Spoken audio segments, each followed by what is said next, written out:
आज की इस वीडियो में हमारे साथ डिस्कशन करेंगे मोईद निसार, जिन्होंने इस साल की नीट 2024 एग्जामिनेशन में आउट परफॉर्म किया है। मोईद ने इस साल के एग्जाम में स्कोर किया है 705 out of 720 with an AIR of 837 और साथ में स्टेट के टॉप स्कोरर भी हैं। आज के इस डिस्कशन में हम बात करेंगे मोईद की प्रिपरेशन स्ट्रेटेजी के बारे में, कॉलेज प्रेफरेंस, जनरल गाइडेंस और आगे की एडवाइस के लिए, ताकि फ्यूचर एस्पिरेंट्स को इस वीडियो से हेल्प और गाइडेंस दोनों मिले। तो ठीक है मोईद, सबसे पहले इस चीज से स्टार्ट करते हैं कि कैसे हैं आप और कैसे चल रही है आजकल आपकी लाइफ या daily schedule. First of all अस्सलाम वालेकुम एवरीवन। और मैं अपने बारे में बताऊं तो मेरा नाम मोईद निसार है और मेरी लाइफ आजकल बढ़िया ही चल रही है। मतलब एग्जाम्स वगैरह खत्म हो गए तो स्ट्रेस वगैरह भी उतना आजकल चलता नहीं है। थोड़ा घूमना वूमना और थोड़ा सेल्फ इम्प्रोवाइजिंग ही इन दिनों चल रहा है, तो अच्छा ही जा रहा है सब कुछ। वालेकुम अस्सलाम मोईद। सबसे पहले आप हमें अपने ही बारे में बताने से स्टार्ट कीजिए कि आपका अपने जनरल इंट्रोडक्शन है, कि आपका एजुकेशनल बैकग्राउंड रहा है, स्कूलिंग, कोचिंग, ये सारी चीज़ें। जो मेरा एजुकेशनल बैकग्राउंड है, अगर मैं उससे स्टार्ट करूं तो मैंने बर्न हाउस स्कूल से अपनी 12th तक पढ़ा है। और मेरे दोनों पेरेंट्स गवर्नमेंट एम्प्लॉयज है। मेरे पापा एक बैंक मैनेजर है SBI में और मेरी मम्मा एजुकेशन डिपार्टमेंट में है। और मतलब जो मैंने अपनी कोचिंग वगैरह की थी वो आकाश इंस्टीट्यूट से की थी। ठीक है, तो मोहित, जैसा कि आपने अपनी फैमिली के बारे में बताया, तो जब आपने इस एग्जाम में अच्छा परफॉर्म किया और अब फाइनली आपका सिलेक्शन हो गया है, तो इस सब पे आपकी फैमिली का कैसा रिएक्शन है? मतलब अल्हम्दुलिल्लाह वो सब तो बहुत खुश ही है डेफिनेटली। मतलब ये खुश होने की बात है कि जब एक बच्चा अपने पेरेंट्स के सामने कुछ करता है चीज, तो उनके लिए तो वो मतलब बहुत ही ज्यादा एक गर्व की चीज होती है एक तरीके से। और मेरे लिए भी ये एग्जाम क्रैक करना उतनी खुशी की बात नहीं थी जितनी कि उनको प्राउड फील कराना मेरे लिए खुशी की बात थी। सो आई थिंक मतलब उनका जो कंट्रीब्यूशन था वो पूरी टाइम बहुत, वो हमेशा मुझे सपोर्ट करते रहते थे। तो उनका सपोर्ट जब ऐसे निखार के सामने आया तो ऑफ कोर्स डेफिनेटली ये बात है कि उनको खुशी हो गई है। तो मतलब उनका रिएक्शन बड़ा अच्छा तो काफ़ी वाइज बात से मोहित ने स्टार्ट किया है। अब मोहित, हमें आप ये बताइए कि एग्जाम से पहले आपने एक्सपेक्ट किया था कि ऐसा स्कोर या ऐसी रैंक आप लाएंगे इस एग्जाम में? रहा। सो एक चीज थी कि मतलब जो मेरे आकाश में टेस्ट होते थे लास्ट मंथ में, उनमें मेरा स्कोर अराउंड 700 के अराउंड रहता था। तो एक तरीके से आइडिया लग गया था कि ऐसा ही रहेगा। तो स्कोर का आइडिया आपको पहले ही था और आपने उस एग्जाम में सच में 700 प्लस में आउट परफॉर्म किया। काफ़ी अच्छी बात है। ठीक है, अब जब आपको अपना स्कोर और रैंक पता चल गई है, तो आपकी डेफिनेटली कॉलेज प्रेफरेंसेस भी होंगी। तो हमें अपनी टॉप 3 कॉलेज प्रेफरेंसेस के बारे में बताइए। मतलब डेफिनेटली जब एक इंसान नीट जैसे एग्जाम के लिए प्रिपेयर करता है तो उसकी जो फर्स्ट प्रेफरेंस होगी वो ऑफ कोर्स एम्स दिल्ली है। और अगर मैं बाकी की बात करूं तो GMC श्रीनगर अपना है और मैमसी वगैरह है, वो भी मेरी प्रेफरेंस में थे, बाकी पेरिफेरल एम्स।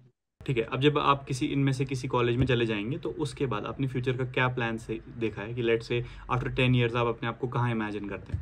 अगर मैं अपने फ्यूचर प्लान्स की बात करूं, मेरे जो एस्पिरेशंस है that's actually to go into neuro surgery. Because मैं हमेशा ही मतलब जो ब्रेन को जैसे न्यूरो सर्जरी डेलिकेटली ट्रीट करते हैं, उसे मैं हमेशा ही मतलब एक तरीके से एस्पायर हुआ हूं कि कितना प्रिसाइज काम होता है वो। सो आई वुड से कि that's kind of thing that drives me to you know to do better in medicine. काफ़ी बढ़िया है कि मोहित ने पहले से ही डिसाइड कर लिया है और एक एम रखा है कि इनको कहाँ जाना है। अब मोहित की नीट प्रिपरेशन के बारे में डिटेल में स्टार्ट करते हैं। सबसे पहले आप हमें ये बताइए कि आपने डेडिकेटेड तरीके से अपनी नीट प्रिपरेशन कब से स्टार्ट की थी? मतलब मेरी जो प्रिपरेशन स्टार्ट हुई थी that was from 11th only. ठीक है, तो 11th क्लास से आपने अपनी डेडिकेटेड प्रिपरेशन स्टार्ट की थी, और तब आपने क्या सोर्सेज यूज़ किए थे मतलब अपनी प्रिपरेशन को स्टार्ट करने के लिए? जैसे कि आपने बोला आकाश इंस्टीट्यूट कोचिंग आपने ज्वाइन की थी, उसके अलावा और क्या चीज़ें थी जो इसमें आपने इंक्लूड की थी? स्टार्ट में I used to study some part of modules as well, but जब धीरे धीरे थोड़ा इंसान थोड़ा यूज टू हो जाता है और थोड़ा उसको पता चल जाता है कि चीज़ें कैसी है, I shifted my attention completely towards NCERT। और जो मॉड्यूल्स हैं उनको मैं सिर्फ क्वेश्चन प्रैक्टिस के लिए यूज़ करता था। और अगर मैं बाकी सोर्सेज की बात करूँ, मैं क्वेश्चन प्रैक्टिस के लिए थोड़ा ऑनलाइन जो अवेलेबल होते थे, जैसे एक वेबसाइट थी, आई गेस उसका नाम नीट प्रेप था, तो उसका भी यूज़ करता था। तो क्योंकि जो मेरा मानना है प्रिपरेशन में एक गाइड से ज़्यादा जो इम्पोर्टेंट चीज़ है वो ये है कि आपकी प्रैक्टिस लेवल क्या कितनी अच्छी है। हम्म, ठीक है। तो इससे पहले कि हम लोग स्टडी मटेरियल और प्रिपरेशन की एक्चुअल टेक्निक्स पे ज़्यादा डिटेल में जाएं, सबसे पहले हमें ये बताइए कि जब आपने 11th में अपनी प्रिपरेशन स्टार्ट की होगी, तो डेफिनेटली 10th के रिजल्ट से भी आप इन्फ्लुएंस हुए होंगे, या फिर ऐसा हुआ हो कि 10th के रिजल्ट के बाद से या उससे पहले आपने डिसाइड किया हो कि इसी स्ट्रीम में जाना है। तो क्या आपने 10th का क्या अप्रोच था और क्या उस चीज़ ने इन्फ्लुएंस किया फ्यूचर में आपके इस डिसीजन को? मतलब उतना मुझे वैसे लगता नहीं है कि 10th का उतना इफेक्ट था। मेरे 10th में 497 आए थे। बट उसका उतना इफ़ेक्ट नहीं था क्योंकि बचपन से ही मेरा जो इंटरेस्ट था वो साइंस में था। तो बिकॉज़ ऑफ दैट मैंने मेड प्लस नॉन मेड ले लिया था, बिकॉज़ मुझे पता नहीं था कि मैं फ्यूचर में किस फील्ड में जाना प्रेफर करूँगा। लेकिन जब 11th-12th में पढ़ा, उतना ज़्यादा जो ट्रांजिशन आई वक्त के साथ, उसमें मुझे लगा मेरा जो इंटरेस्ट है वो मेडिसिन की तरफ जाने लगा। मतलब I like maths as well, but एक चीज़ है कि मेरे पेरेंट्स भी हमेशा से चाहते थे कि हमारे घर से कोई डॉक्टर निकले। सो आई गेस उनका भी एक इन्फ्लुएंस रहा है इस पे। सो वही एक रीज़न था जिस वजह से ये हो गया। अब नीट प्रिपरेशन की बात करें तो क्या आपका जनरल स्टाइल रहता था पढ़ने का? क्या बुक्स, क्या मॉड्यूल्स आप यूज़ करते थे? कैसे आप पैटर्न फॉलो करते थे और किस ऑर्डर में प्रिपरेशन करते थे? अगर एक जनरल फ्रेमवर्क के बारे में बात करें। जैसा कि मैंने आपको स्टार्ट में ही कहा था कि जो स्टार्ट में मैं करता था, मैं मॉड्यूल्स करता था, लेकिन फिर उसके बाद मैंने एनसीईआरटी पे शिफ्ट कर दिया। बिकॉज़ मुझे लगा कि मॉड्यूल में बहुत ज़्यादा मॉड्यूल जो किसी भी ट्यूशन सेंटर की हो, चाहे आप आकाश की बात करो या किसी और सेंटर की, उसमें बहुत ही ज़्यादा मतलब ऐसी डिटेल्स दी होती है जिनकी कोई ज़रूरत भी नहीं होती है। या तो पुरानी बुक्स से ली गई होती है या तो किसी मतलब कोई और सोर्स से ली गई होती है, लेकिन वो एग्ज़ाम में पूछी नहीं जाती है। सो उसका उतना मेरे ख़्याल से इम्पोर्टेंस नहीं है। तो जितना जितना एक एस्पिरेंट अपनी एनसीईआरटी पे फोकस्ड रहेगा उतना अच्छा रहेगा। और सेकेंडली मैं बात करूँ तो जो प्रिपरेशन है उसमें आपको सिर्फ थ्योरी पे ध्यान नहीं देना है, क्योंकि NEET is an objective type exam. तो उसमें जितना आपकी प्रैक्टिस अच्छी रहेगी उतना अच्छा रहेगा। तो रेगुलर मॉक टेस्ट देना हो या फिर आपको अपने क्वेश्चन प्रैक्टिस करने हो तो वो जो स्टैंडर्ड सोर्सेज है उनसे कीजिए। लेकिन एक चीज़ है कि ज़्यादा डीप बुक्स में जाने की ज़रूरत नहीं। जैसे मेरे कुछ ये फ्रेंड्स थे जो इरोडो भी सॉल्व करते थे, लेकिन मतलब अगर मैं नीट के इससे देखूं, मतलब पॉइंट ऑफ व्यू से बात करूं, तो उसमें उतना जाने की ज़रूरत नहीं, क्योंकि फ़िज़िक्स में वैसे सवाल आने ही नहीं वाले हो, तो उसमें आप अपना टाइम ज़ाया क्यों करोगे। तो फोकस्ड प्रिपरेशन एक इम्पॉर्टेंट फैक्टर रहता है इसके लिए। ठीक है, तो मोहित ये कहना चाह रहे हैं कि ऑन पॉइंट रहना ज़रूरी है और रेलिवेंट चीज़ों पे ही इंसान को अपना टाइम यूटिलाइज़ करना चाहिए। ठीक है, इसके अलावा अपनी अपनी पूरी प्रिपरेशन में डेली, मंथली या वीकली टारगेट सेट किए थे? मेरा जो होता था कि मैं कुछ टारगेट सेट करता था, लेकिन किस स्केड्यूल में उनको अप्लाई करना है वो डेवलप होता था उसी टाइम में।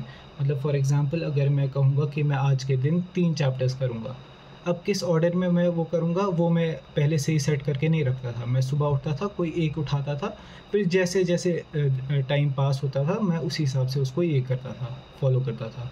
अब जैसा कि आपने एक तो आकाश इंस्टीट्यूट के बारे में बताया और साथ में उसी की मॉड्यूल्स, एनसीईआरटीज़ और साथ में नीट प्रेप नाम की वेबसाइट के बारे में बताया, इसके अलावा क्या ऑनलाइन या ऑफलाइन सोर्सेज थे जो आप यूज़ कर रहे थे, अगर कोई है? और क्या टेस्ट सीरीज़ आपने अपनी कोचिंग के अलावा कोई और भी ली थी? टेस्ट सीरीज़ तो वैसे मैंने कोई कोचिंग के अलावा ली नहीं थी, लेकिन कभी कभी मतलब मेरे फ़ोन में PW का ऐप था, सो उससे मैं कभी कभी कर लेता था। ऐसे ही कभी जब फ्री टाइम होता था उससे कभी कभी प्रैक्टिस कर लेता था। और मतलब वैसे तो मैं उनके जो सोर्सेज मैंने आपको बोले उनके अलावा कोई यूज़ नहीं करता था। ठीक है, जैसा कि हमने डेली टारगेट्स के बारे में बात की, उसी तरह शॉर्ट नोट्स भी कई लोग प्रिपरेशन में यूज़ करते हैं। तो आपने अपने प्रिपरेशन में शॉर्ट नोट्स बनाए थे, और अगर बनाए थे तो किस तरीके से बनाए थे? जो मेरा था, मैं शॉर्ट नोट्स वैसे बनाता नहीं था, बट मैं ये करता था कि एनसीईआरटी जो है जब मैं उसको पढ़ लेता था तो साइड बाय साइड एनसीईआरटी में बहुत सारी स्पेस दी हुई होती थी। तो जो इम्पोर्टेंट पॉइंट्स होते थे, यानी कि जैसे कोई पुराना PYQ आ गया हो, वो मैं साइड में लिख लेता था और मैं एनसीईआरटी को अच्छे से हाईलाइट करके रखता था। मतलब मैंने क्या किया था, हर एक जो क्वेश्चन होता है ना, क्वेश्चन टाइप, उसके लिए एक पर्टिकुलर कलर चूज़ किया था।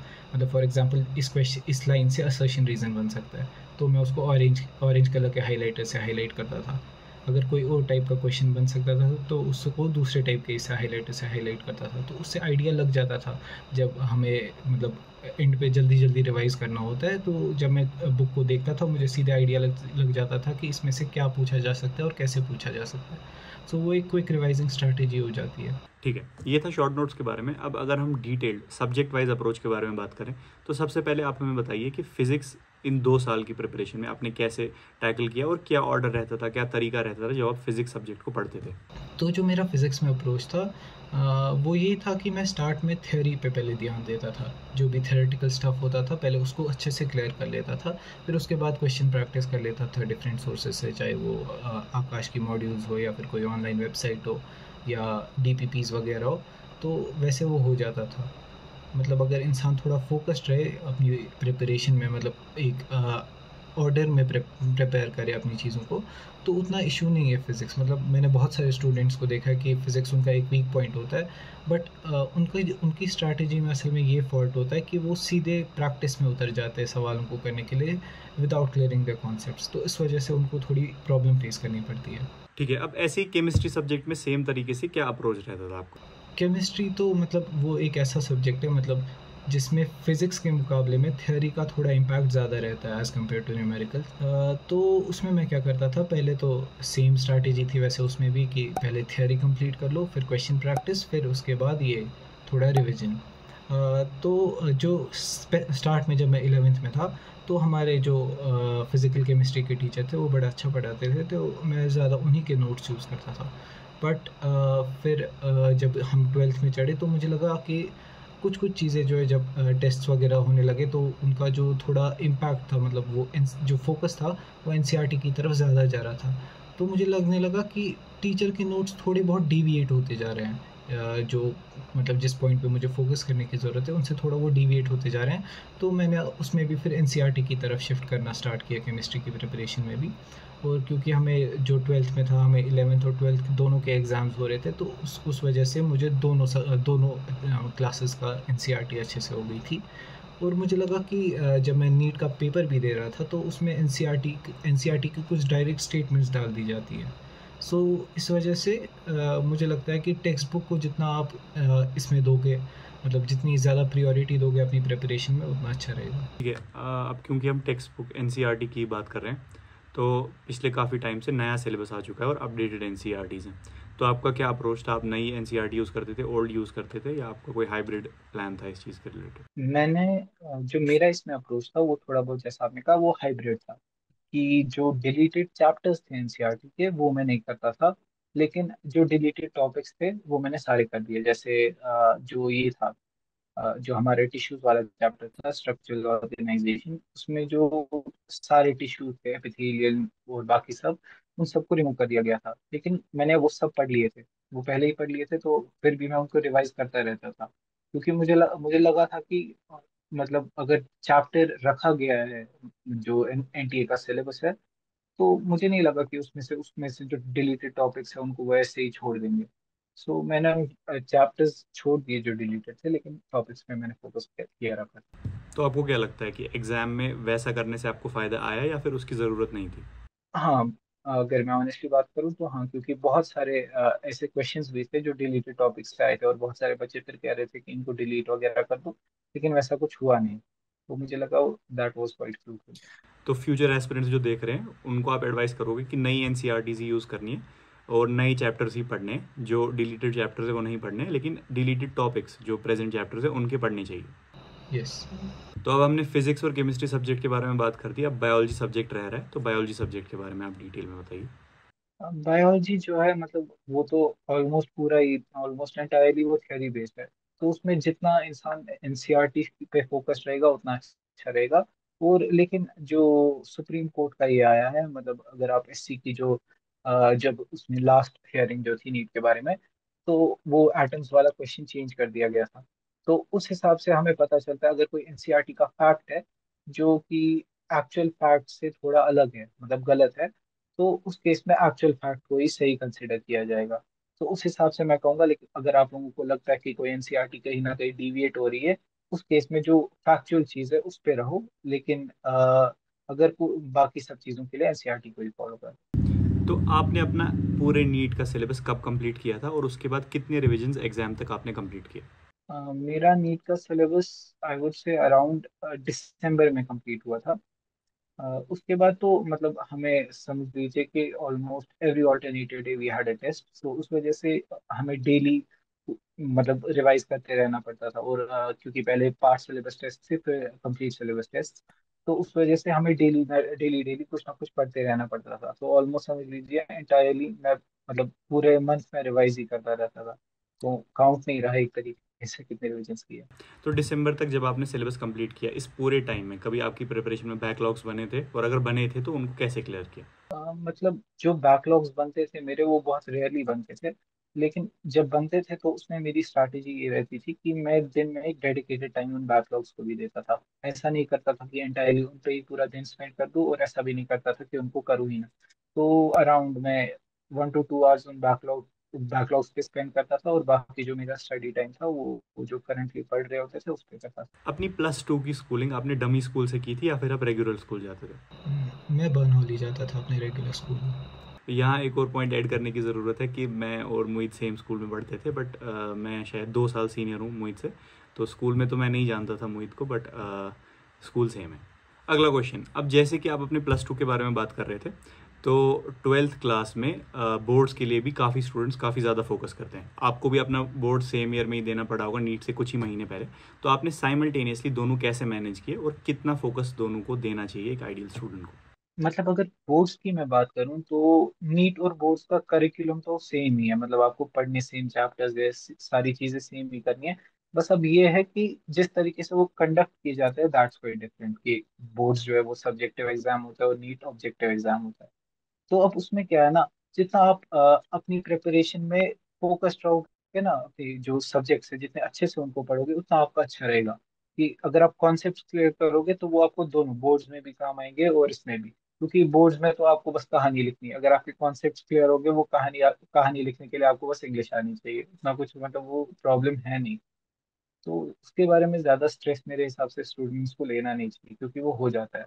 तो आपने अपने बोर्ड्स के टाइम पे ऐसा किया था कि कुछ लेट से 15 दिन या एक महीना डिसाइड किया हो कि अब इस टाइम बस बोर्ड की प्रिपरेशन करूंगा, नीट फिलहाल रहने देता हूँ साइड में, या ऐसा नहीं था, आप साइमल्टेनियसली कर रहे थे? जो मेरा था कि मैंने लास्ट 15 डेज जो थे बोर्ड से पहले, उनमें मैंने बोर्ड्स की तरफ थोड़ी ज्यादा इंक्लिनेशन रखी थी, कि मतलब जो सब्जेक्टिव चीजें उन पे अच्छे से ध्यान दिया था। लेकिन मैंने नीट की प्रिपरेशन को छोड़ा नहीं था। I used to study for NEET as well, कि कुछ क्वेश्चंस वगैरह प्रैक्टिस कर देता था दिन में, 2-3 घंटे निकाल लेता था। बोर्ड्स को साइड पे रख के वापस नीट पे आते हैं। नीट के लिए जब आप मॉक टेस्ट दे रहे थे और एक्चुअल नीट एग्जाम में, आपकी क्या OMR फिलिंग और पेपर की अटेम्प्ट करने की स्ट्रैटेजी थी? तो जो मेरी पेपर अटेम्प्टिंग स्ट्रैटेजी थी, वो ये थी कि मैं ओएमआर पहले फिल नहीं करता था, मैं एंड पे फिल करता था। लेकिन जो सॉल्व मैं पेपर करता था, I used to start with physics, then chemistry and then biology. क्योंकि मुझे लगता है कि फिजिक्स के टाइम इंसान की प्रेजेंस ऑफ माइंड थोड़ी ज्यादा होनी चाहिए, और जब इंसान पेपर देने गया होता है तो वो अलर्ट ही होता है, तो वो छोटे छोटे पॉइंट्स जो गलत हो सकते हैं उसमें उतनी प्रॉब्लम होती नहीं है। और फिर बायो में तो मतलब वो चीजें याद ही की होती है, तो वो सीधे हो जाती है आसानी से। फिर केमिस्ट्री बीच में आ जाता है, तो मेरे हिसाब से ये एक आइडियल स्ट्रैटेजी है। बट एक स्टूडेंट का अपना एक तरीका होता है, सो अगर आपको आपको कोई दूसरी स्ट्रैटेजी आपके काम आ रही है, देन डोंट चेंज। ठीक है। अब जो आप अपने मॉक टेस्ट स्टार्टिंग से दे रहे थे, स्टार्टिंग में क्या स्कोर्स रहते थे आपके मॉक टेस्ट में और ये धीरे धीरे चेंज कैसे हुए? स्टार्टिंग में तो मेरे अराउंड 680s ही रहते थे, 680s 690s के अराउंड। फिर मतलब बीच बीच में थोड़ा डिप भी कर जाता था कभी कभी। लेकिन एक मैं हमेशा मतलब स्कोर्स की बात करूँ तो वो ऑलमोस्ट कंसिस्टेंट ही रहते थे, इतना इफेक्ट नहीं था। अब जब आप अपने मॉक टेस्ट दे रहे थे, तो सिली मिस्टेक्स को एग्जाम में कैसे अवॉइड किया जाए और कैसे फिर एग्जाम के बाद अगर सिली मिस्टेक्स हो जाएं तो उन पे इम्प्रूव कैसे कर सकते हैं? जो बेसिकली सिली मिस्टेक्स इंसान को होती है वो ज्यादातर जो मैंने देखी है वो स्टेटमेंट बेस्ड क्वेश्चंस में होती है, जैसे जो मेरे साथ होता था कभी कभी। तो उसमें ऐसा होता है कि जैसे फॉर एग्जांपल कोई ऐसी स्टेटमेंट आ गई, कुछ लिखे होगा ब्ला ब्ला ब्ला इज करेक्ट या is not correct is incorrect. तो उसको पढ़ने में कभी इंसान गलत कर देता है। या फिर कोई छोटी सी डिटेल देखी होगी, जैसे अगर कोई किसी बॉडी पार्ट की बात की गई हो, उसको सिंगुलर में दिया होगा लेकिन आप प्लूरल के हिसाब से सोच रहे हो कि अगर इसके 2 पेयर्स है, नहीं इसका एक पेयर है, वैसे वैसे गलत हो जाती है। जैसे फॉर एग्जांपल आपसे पूछा जाएगा टेस्टिस में कितने लोब्यूल, ये टेस्टिकुलर लोब्यूल्स है। आप सोचोगे कि अगर आपने टेस्टिस के हिसाब से सोचा है तब 250 होगा, लेकिन अगर आपने टेस्टिस के हिसाब से सोचा है तब 500 होगा। तो उस चीज के लिए जो मेरे हिसाब से अच्छी चीज रहती है, that is to highlight the question while you are reading it. तो मतलब एक पेंसिल लेके रखो, अंडरलाइन करते जाओ, जो जो पढ़ रहे हो जो की पॉइंट्स है उनको अंडरलाइन करते जाओ, वैसे फोकस बढ़ता है एग्जाम के टाइम, और सिली मिस्टेक्स बहुत कम हो जाती ठीक है। अब आपके नीट के एग्जाम के दिन पे आते हैं, एग्जाम देने से बिल्कुल पहले, एग्जाम देने के बाद और अभी के कैसे आपके अलग अलग रिएक्शंस थे, कैसा फील कर रहे थे, उसके बारे में बताइए। है। मतलब नीट के अगर मैं एक दिन पहले बात करूं तो अराउंड मैंने 6 बजे, 6 नहीं 4 बजे मैंने प्रिपरेशन बंद कर दी थी। फिर उसके बाद मैं थोड़ा मतलब काम ही था, कुछ मतलब कुछ उतना खतरनाक चीजें दिमाग में चल नहीं रही थी। बस मतलब एक तरीके से मैं कुछ फील नहीं कर रहा था। फिर अगले दिन थोड़ा बहुत मतलब सुबह लग रहा था कि आज एग्जाम है, आज पता नहीं क्या क्या होगा। लेकिन फिर जब एग्जाम स्टार्ट हुआ, पूरी तरीके से मतलब मेरे दिमाग में जो भी डाउट्स वगैरह थे वो सारे गायब हो गए कि अब सिर्फ फोकस करना है। जो भी क्लाउडेड माइंडसेट था उस टाइम, वो नहीं, वो खत्म हो गया। तो उसके बाद मैं पूरी तरीके से फोकस था, पेपर वगैरह अच्छे से गया। और फिर जब मैं एग्जाम दे के निकला, मतलब मैं एक्सपेक्ट कर रहा था कि कुछ गलत नहीं होगा। लेकिन फिर मैंने गलती से डिस्कस करना स्टार्ट कर दिया पेपर, और उसमें पता चल गया कि कुछ गलतियां हुई है। तो फिर उससे थोड़ा मतलब मैं थोड़ा डिसअपॉइंट हो गया था। लेकिन फिर उसके बाद एक तरीके से फिर वो इक्वलाइज हो गया। जब घर में सब लोग खुश थे तो मैंने सोचा सबकी खुशी को मतलब ऐसे ये नहीं, नजरअंदाज नहीं किया जा सकता है। तो एंड पे मैं भी खुशी था। जब एग्ज़ाम ख़त्म हो चुका है, अभी कॉलेज भी स्टार्ट नहीं हुए हैं और अभी आप कम्प्लीटली फ्री हैं, तो क्या आपका डेली शेड्यूल रहता है और कैसे आप अपने टाइम को पास करते हैं? मतलब अगर मैं इन दिनों की बात करूं, मैं बस थोड़ा बहुत एक्सप्लोर और इम्प्रोवाइज कर रहा हूँ।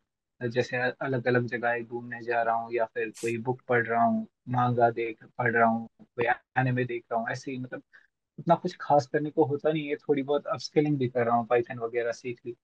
मतलब ऐसे ही दिन को पास किए जा रहा हूँ। ठीक है, और मुझे बैकग्राउंड में ग्रेज एनाटमी भी दिख रही है, तो क्या एमबीबीएस की पढ़ाई भी आपने स्टार्ट कर दी अभी से? नहीं नहीं, ये अभी खरीदी है बस। तो बस शो के लिए, ऐसे दिखाने के लिए।